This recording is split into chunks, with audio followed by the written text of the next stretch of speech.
মাননীয় প্রধানমন্ত্রীকে কুলাঙ্গার বলে গালি দেওয়া, কে এই রাশেদ প্রধান? আপনাদের জানতে ইচ্ছা হচ্ছে না? এই রাশেদ প্রধান সেই রাশেদ প্রধান যার বাবা ঢাকা বিশ্ববিদ্যালয়ে 7 খুনের জন্য মৃত্যুদণ্ড প্রাপ্ত হয়েছিলেন 1974 সাল। হাতে জ্বলন্ত সিগারেট এবং বন্দুক নিয়ে একে একে 7 জন শিক্ষার্থীকে হত্যা করে। সেই সময় আওয়ামী লীগের সভাপতি বঙ্গবন্ধু শেখ মুজিবুর রহমান এবং ঢাকা বিশ্ববিদ্যালয়ের ভিসি তারা সবাই নিন্দা জানায় এবং মৃত্যুদণ্ড দেওয়া হয় রাশেদ প্রধানের বাবা শফিউল আলম প্রধানের। কিন্তু বঙ্গবন্ধু সপরিবারে নিহত হওয়ার কারণে এই মৃত্যুদণ্ড আর কার্যকর হয়নি। পরবর্তীতে 1977 সালে মুক্তি পেয়ে রাশেদ প্রধানের বাবা খুনি শফিউল আলম প্রধান জাগপা নামে দলটি গঠন করে এবং শহীদ প্রেসিডেন্ট জিয়াউর রহমানের সময়েও শহীদ প্রেসিডেন্ট জিয়াউর রহমানের বিরুদ্ধে বিভিন্ন ষড়যন্ত্রমূলক কাজ করে।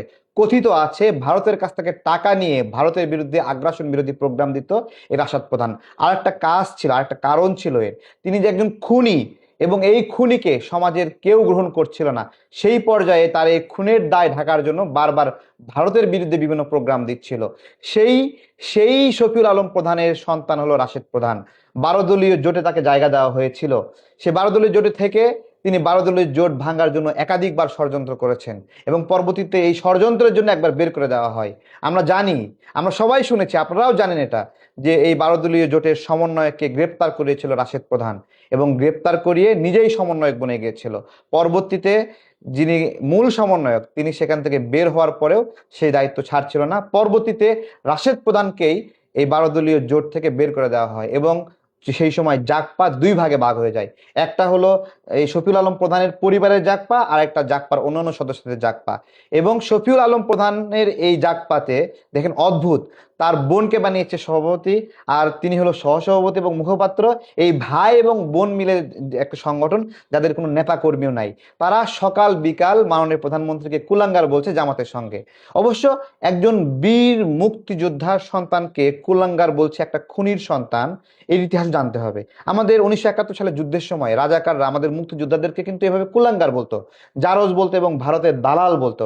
আজকে সেই দল জামাতের সাথে জোটবদ্ধ হয়ে এই শফিউল আলম প্রধান, খুনি শফিউল আলম প্রধানের সন্তান, এই যে তার বোন তাসমিয়া প্রধান সভাপতি, আর হলো সহসভাপতি মুখপাত্র হলো জাগপার এই রাশেদ প্রধান, সে মাননীয় প্রধানমন্ত্রীকে কুলাঙ্গার বলছে। এরা কি রাজনীতি শুরু করছে? এদের কাছে রাজনীতি মানে হলো সাউয়া ছিঁড়ে ফেলো, এদের কাছে রাজনীতি মানে কুলাঙ্গার, ভারতের দালাল। এদের কাছে রাজনীতি মানে হলো একে ওকে দালাল খেতাব দেওয়া।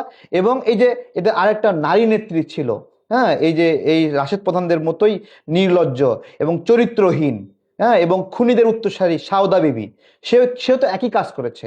সে কি করেছে? মাননীয় প্রধানমন্ত্রী এবং তার মেয়ে জাইমান রহমানের ছবি লেগে তাদেরকে স্বামী স্ত্রী পরিচয় দিয়ে যে স্বামী স্ত্রী সিনেমা দেখতে গেছে। এই ধরনের নোংরা কার্যক্রম এই রাশেদ প্রধানরা করছে, আর আমাদেরকে এটা শুনতে হচ্ছে এটাই নাকি বাক স্বাধীনতা। এইটাই যদি বাক স্বাধীনতা হয়, তাহলে তাহলে তাহলে সকালে একজন যাই বক্তব্য দেবে, এটা ছিঁড়ে ফেলো, ওটা ছিঁড়ে ফেলো, এটা ওরে মারো, এই মারো, ওই মারো, এইরকম।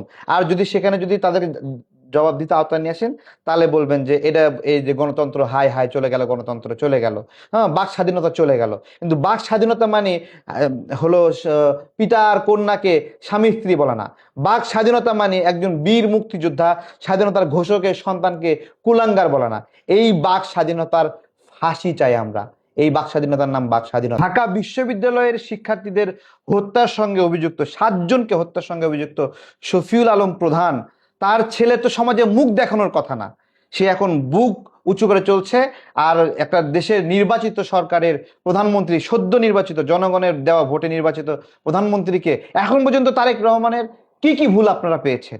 কি ভুল পেয়েছেন? 12 লক্ষ কৃষকের ঋণ মাফ করে দিচ্ছে, এটা কোনো অপরাধ? গ্রামের দুস্থ মহিলাদেরকে ফ্যামিলি কার্ড দিচ্ছে, এটা কি ক্রাইম? কৃষকদেরকে কৃষক কার্ড দিচ্ছে, এটা কি ক্রাইম? এই যে রাস্তাঘাট ফুটপাত হকার মুক্ত করছে, এটা কি কোনো ক্রাইম?